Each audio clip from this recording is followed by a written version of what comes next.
एक गांव में पुट्ठा नाम का एक कामचोर और आलसी व्यक्ति रहता था। उसके आलसीपन के व्यवहार से उसकी पत्नी शर्मीली उससे बहुत परेशान रहा करती थी। पुट्ठा दिन भर घर में पड़ा रहता।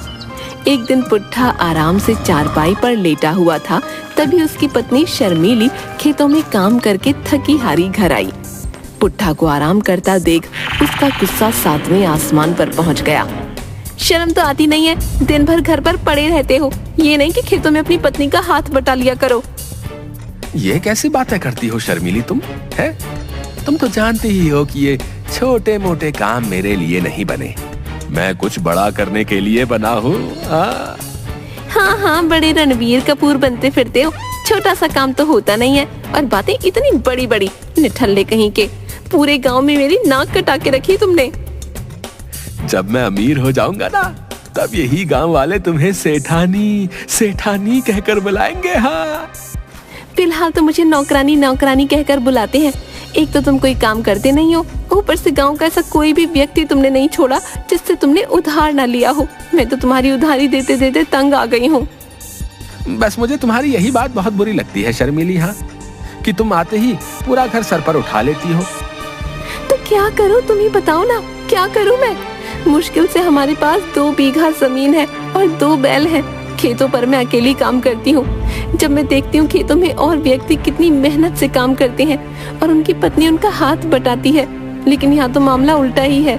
पत्नी काम करती है और पति दिन भर घर में पड़ा पड़ा सपने देखता रहता है।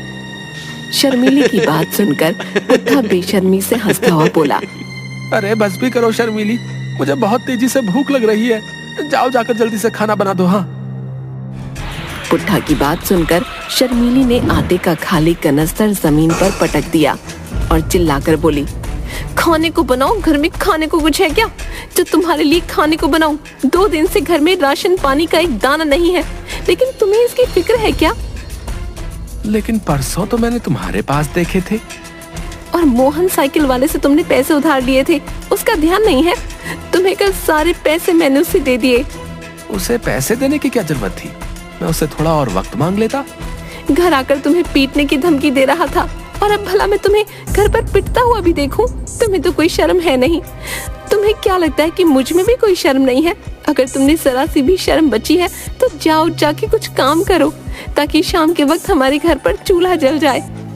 शर्मीली की बात सुनकर पुट्ठा चुपचाप बाहर चला गया। वो एक पेड़ के नीचे बैठकर अपने आप से बातें करने लगा।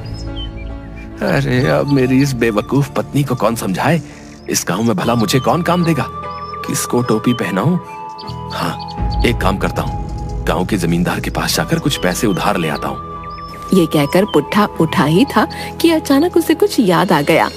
नहीं, जमींदार से तो पहले से ही पैसे लेकर आया हूँ, वो भी अभी तक नहीं दिए। उसके पास अगर पहुंच गया तो कहीं वो अपना पुराना तकादा न करने बैठ जाए, मेरे तो लेने के देने पड़ जाएंगे। क्या करूं? मेरी पत्नी ने कहा मुझे मुसीबत में फंसा दिया। तभी पुट्ठा ने देखा कि गांव का मुखिया अपने कुछ साथियों के साथ लाठी डंडे लेकर उसकी ही ओर बड़े गुस्से से चला रहा था। बहुत दिन हो गए पुट्ठा मुझे बेवकूफ बनाते बनाते। हाँ, आज मैं तुझसे अपने पैसे लेकर ही रहूंगा। मुझे थोड़ी मोहलत और दे दो मुखिया जी, मैं आपकी एक एक पाई चुका दूंगा। हाँ। कहाँ से चुका देगा? कुछ काम काज तो तू करता है नहीं। धरती पर बोझ है, काम का ना काज का, दुश्मन अनाज का। पुट्ठा समझ गया कि आज तो उसकी मार खाने की पूरी नौबत है। मुझे एक आखिरी मौका और दे दो मुखिया जी, मैं वादा करता हूँ कि 1 महीने बाद मैं आपके पैसे लौटा दूंगा। पुट्ठा की बात सुनकर मुखिया अपनी मूंछों पर ताव देता हुआ हंसता हुआ बोला, किस किस की रकम चुकाएगा? तूने तो हर किसी से उधार ले रखा है। गांव में पता नहीं किस किस को बेवकूफ बनाया होगा। आज तो मैं पैसे लेकर ही जाऊंगा। हाँ, मुझे थोड़ी सी मोहलत और दे दीजिए। आज या तो अपने पैसे लेकर जाऊंगा या तो फिर तेरी चमड़ी उधेड़ कर जाऊंगा। हाँ, देखते क्या हो भाई, मारो इसे। मुखिया के साथ ही पुट्ठा को लाठी डंडों से मारने ही वाले थे कि तभी पुट्ठा की पत्नी भागती हुई मुखिया के पास आकर खड़ी होकर बोली, इन्हें छोड़ दीजिए मुखिया जी। तुम्हारा ही चेहरा देखकर अब तक मैं पुट्ठा को छोड़ता आ रहा। तुम्हारा पति धरती पर बोझ है, शर्मिली तुम घर जाओ, मैं संभाल लूंगा। अरे क्या खाक संभाल लोगे तुम? अगर मैं नहीं जानती तो तुम कुत्ते की तरह मार खा रहे होते। पुट्ठा शर्मिली को हाथ पकड़कर अलग ले जाकर आहिस्ता से बोले, तुम शायद मेरी बुद्धि को जानती नहीं हो। हाँ, मैंने इस मुखिया के जैसे कई लोगों को बेवकूफ बनाया। हाँ बनाया होगा, लेकिन मुझे नहीं लगता कि तुम आज इसे बेवकूफ बना पाओगे। आज तो तुम्हारी ठुकाई पक्की है। लगता है तुम्हें अपनी बुद्धि दिखाने का समय आ गया है। तभी मुखिया दूर से पुट्ठा से बोला, ये तुम दोनों पति पत्नी क्या खिचड़ी पका रहे हो भाई? कुछ नहीं मुखिया जी, मेरी पत्नी कह रही थी कि मुखिया जी बहुत अच्छे व्यक्ति हैं, आज इनका कर्जा चुका ही दो।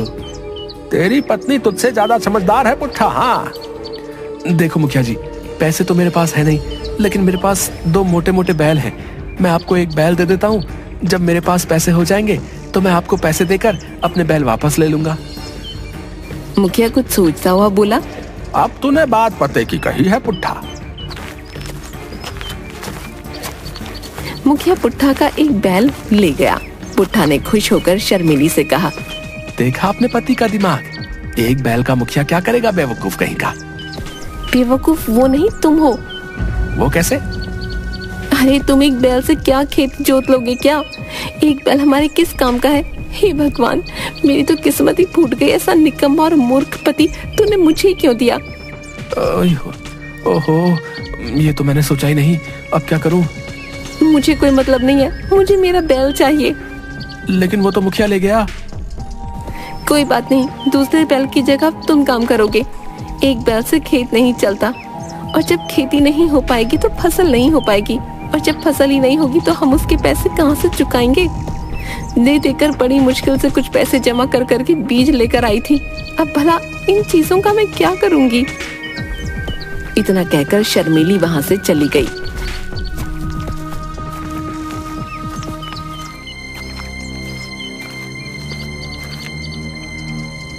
पुट्ठा अपने खेत के एक पेड़ के नीचे बैठा हुआ अपने निठल्लेपन पर अफसोस कर रहा था कि तभी उसके कानों में एक आवाज टकराई। इस तरह उदास क्यों बैठा है? पुट्ठा ने जैसे ही सामने देखा तो एक साधु जिसके चेहरे पर तेज झलक था, उसके सामने उसे खड़े देखकर मुस्कुरा रहे थे। जाओ बाबा, अभी मेरा बात करने का मूड नहीं है। मैं वैसे ही बहुत ज्यादा परेशान हूँ। मैं जानता हूँ तेरी परेशानी क्या है। गांव का मुखिया तेरा एक बैल छीनकर जबरदस्ती ले गया, और तेरे ऊपर गांव की उधारी अलग से है। तेरी पत्नी तुझसे नाराज है, और तू यही सोच रहा है कि इन सारी मुसीबतों से छुटकारा कैसे पाया जाए। साधु की बात सुनकर पुट्ठा तुरंत उठ खड़ा हुआ और वो साधु के पैरों पर गिरकर बोला, आप तो बहुत पहुंचे हुए साधु लगते हैं। मेरी मदद कीजिए साधु महाराज, क्या आप चमत्कार कर सकते हैं? हर इंसान के अंदर चमत्कार छुपा होता है। बस उस इंसान को उस चमत्कार को देखने की और परखने की आवश्यकता होती है। बोल, क्या चाहिए तुझे? पुट्ठा साधु की बात सुनकर कुछ सोचता हुआ बोला, मेरा एक बैल जमींदार जबरदस्ती छीन कर ले गया है। मुझे मेरा बैल वापस दिलवा दीजिए, ताकि मैं मेहनत करके अपने खेत जोत सकूं और अच्छी सी फसल उगाकर उसे बेचकर अपनी उधारी चुका सकूं। पुट्ठा की बात सुनकर साधु मुस्कुराता हुआ बोला, तू चाहता तो मुझसे धन दौलत सोना चांदी भी मांग सकता था। इसका मतलब तेरा दिल अंदर से साफ सुथरा है, मगर तेरे ऊपर आलस हावी है। मेरी मदद कीजिए साधु महाराज। जो चला गया उस पर अफसोस करने से कोई फायदा नहीं है। मैं तुझे कोई दूसरा बैल नहीं दूंगा, बल्कि मैं अपनी शक्ति से तेरे शरीर में एक बैल के बराबर ताकत भर सकता हूं, जिससे तू अकेले अपने खेत जोत सकता है। बोल, चाहता है ऐसा? साधु की बात सुनकर पुट्ठा बहुत गहरी सोच में डूब गया। अचानक उसके चेहरे पर दृढ़ निश्चय दिखाई देने लगा। ठीक है साधु महाराज, मैं तैयार हूँ। तो फिर अपनी आंखें बंद कर। पुट्ठा ने अपनी आंखें बंद कर ली। कुछ देर के बाद उसके कानों में साधु की आवाज गूंजी, तेरे अंदर एक बैल के बराबर शक्ति मैंने डाल दी है। अब तू खुद अपना खेत जोत सकता है। पुट्ठा ने आंखें खोली तो वहां पर कोई मौजूद नहीं था। पुट्ठा दौड़ा दौड़ा अपनी पत्नी के पास गया और उसे सारी घटना बताई। अरे तुमने जरूर कोई सपना देखा होगा। इतनी मुसीबत में भी तुम्हें मुंगेरी लाल के सपने नहीं खत्म हो रहे। मैं सच कहता हूँ शर्मिली, वो सपना नहीं सच था। अगर ऐसी बात है तो फिर हमारे एक बैल का जोड़ीदार तुम बनोगे। देखती हूँ कितनी शक्ति डाली उस साधु ने तुम्हारे अंदर। अगले दिन एक बैल के साथ पुट्ठा भी अपने खेत जोतने लगा। पुट्ठा को अपने शरीर के अंदर असीम शक्ति का अनुभव हो रहा था। पुट्ठा के अंदर इतनी ताकत देख शर्मीली की आंखें विस्मय से फटी की फटी रह गईं। कुछ ही दिनों में सारे गांव में ये चर्चा फैल गई कि पुट्ठा के अंदर एक बैल के बराबर ताकत आ गई है। ये खबर उड़ते उड़ते मुखिया के कानों तक भी पहुंची।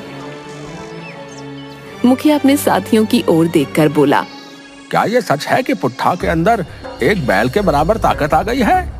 मुखिया का एक साथी बोला, मैं सच कह रहा हूँ मुखिया जी, मैंने अपनी आंखों से देखा। पुट्ठा एक बैल की जगह खुद काम कर रहा है। मेरी तो आंखें फटी की फटी रह गईं। अगर ऐसे ही हाल रहा तो फिर तो वो अपने खेत में बहुत अच्छी फसल उगा लेगा और मेरे पैसे लौटाकर अपना बैल वापस ले जाएगा। उसने मुझे बेवकूफ बनाया था। मैं सोच रहा था कि कुछ दिनों बाद उसका दूसरा बैल भी उठवा लूंगा। मेरी तो सारी की सारी योजना पर पानी फिर गया। अब क्या करेंगे आप? जाओ जाकर पुट्ठा का पीट पीट कर बुरा हाल कर दो। मुखिया की बात सुनकर मुखिया के सभी साथी सहम गए और सभी के माथे पर पसीना आ गया। मुखिया चिल्लाते हुए बोला, क्या हुआ तुम सब मुस्टंडों को? मैं तुम सबको रोज ताजा ताजा मट्ठा और दूध पिलाकर पालता हूँ, हैं? तुम पुट्ठे को मार नहीं सकते। मुखिया की बात पर एक साथी डरता हुआ बोला, मुखिया जी, पुट्ठा के अंदर एक बैल के बराबर शक्ति है। अंदाजा लगाइए, अगर हम में से कोई उसे पीटने के लिए गया तो हम उसका एक मुक्का बर्दाश्त नहीं कर पाएंगे। मेरी मानिए मुखिया जी, तो आप भी उसे पीटने का सपना छोड़ दीजिए। अब पुट्ठा वो पुट्ठा नहीं रहा। हाँ। अपने साथी की बात सुनकर मुखिया चुपचाप हो गया। सच तो ये था कि मुखिया भी अंदर से घबरा चुका था। कुछ ही महीनों में पुट्ठा की फसल बहुत अच्छी तैयार हो गई और उसकी फसल बहुत अच्छे दामों पर बिकी। पुट्ठा तुरंत पैसे लेकर मुखिया के पास गया। ये लीजिए मुखिया जी, अपने रुपए, और कृपया करके मेरा बैल वापस दे दीजिए। मुखिया ने डरते डरते पैसे लेकर पुट्ठा का बैल वापस कर दिया। पुट्ठा के घर पर अब खुशहाली आ गई। धीरे धीरे करके पुट्ठा ने सारे गांव वालों की उधारी चुका दी। लेकिन पुट्ठा अब रात में भी एक बैल के साथ मिलकर लगातार काम करने लगा। अब उसकी पत्नी उसके काम से परेशान हो गई। बस भी कीजिए, अब थोड़ा आराम तो कर लीजिए। नहीं, मेरे अंदर असीम शक्ति है, मैं नहीं रुक सकता। अरे लेकिन फसल तो कट चुकी है, बीज अभी बोए नहीं है, खाली जमीन पर हल क्यों चला रहे हो? क्या? कोई बात नहीं, मैं दूसरे के खेत में जाकर हल चलाऊंगा। शर्मीली अपने आप से बोली, हे भगवान, ये तो अब रुक ही नहीं रहे, ऐसे तो इनकी हालत खराब हो जाएगी।